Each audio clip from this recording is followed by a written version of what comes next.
por fuera. Lo más llamativo de ahora es que es la dicotomía entre salud y educación, salud y economía. Ajá.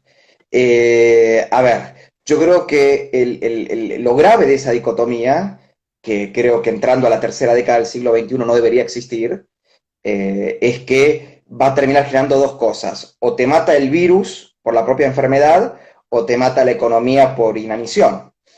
Se está dando después de muchísimos años ¿no? para la humanidad, y esto lo reflejó muy bien mi mentor, por lo menos uno de mis mentores en el campo económico, que es Ricardo Arriazu, en una entrevista que dio ayer para La Nación Más.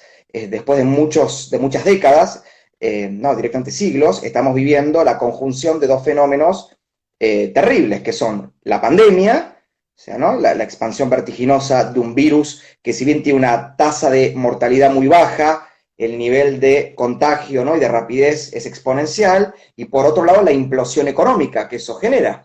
Entonces vos tenés muertos por el propio virus, por la enfermedad, gente que queda con secuelas, el virus te deja una pérdida del 30% de tu capacidad respiratoria, bueno, la mortandad se da en personas con enfermedades preexistentes o mayores de 65 años, y por el otro lado, esta inflación, o sea, estancamiento, inflación, pérdida del empleo, caída del Producto Bruto, renta per cápita. Entonces, realmente todo eso conjugado, hacía siglos que no se veía en la humanidad, y se presenta como el gran desafío para un sistema internacional que me parece que está finito, que ya no corre más, y que también es un sistema internacional que, como dije yo ayer en el diálogo que tuve con Axel Kaiser en vivo, es un sistema que, salvo las alteraciones que sufrió en 1918, 1945-48, fin de la Segunda Guerra y fundación de las Naciones Unidas, y 1989 con la caída del muro, y 1992 con la disolución de la URSS,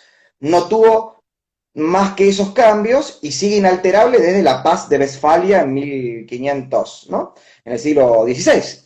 Y realmente, bueno, ese sistema de Estados-Nación entró en crisis. Y con Axel nos preguntábamos, ¿no? ¿Qué venía después? Y no sabemos, porque puede venir fortalecer el sistema hacia el fortalecimiento de los Estados-Nación, al levantamiento de fronteras, ¿no? A la endogamia, al aislacionismo, y con eso también el auge de los colectivismos, los nacionalismos de todo tinte, ¿no?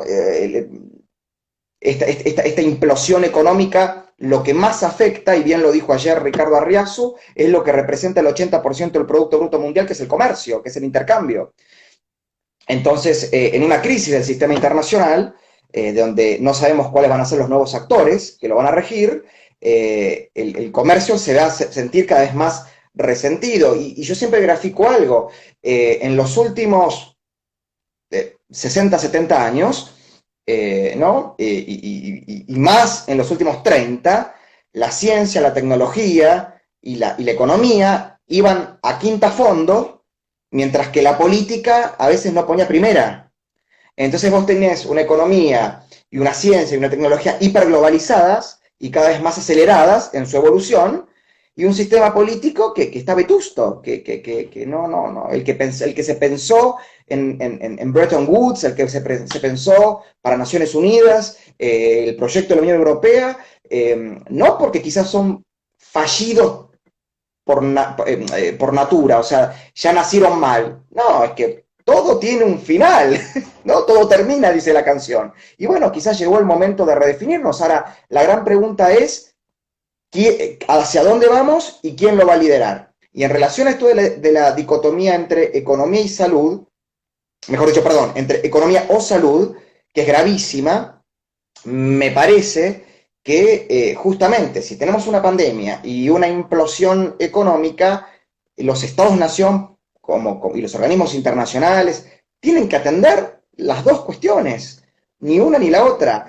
A ver, ni la frialdad numérica de el Excel y el debe y el haber de un libro contable, pero tampoco el buenismo de decir, bueno, que efectivamente una muerte no se recupera, pero un empleo que se destruyó se puede crear otro. Sí, claro, pero vos hoy tenés un efecto que puede entrar en un círculo vicioso, que los daños van a ser peor que la Sí, mortandad que genere la pandemia.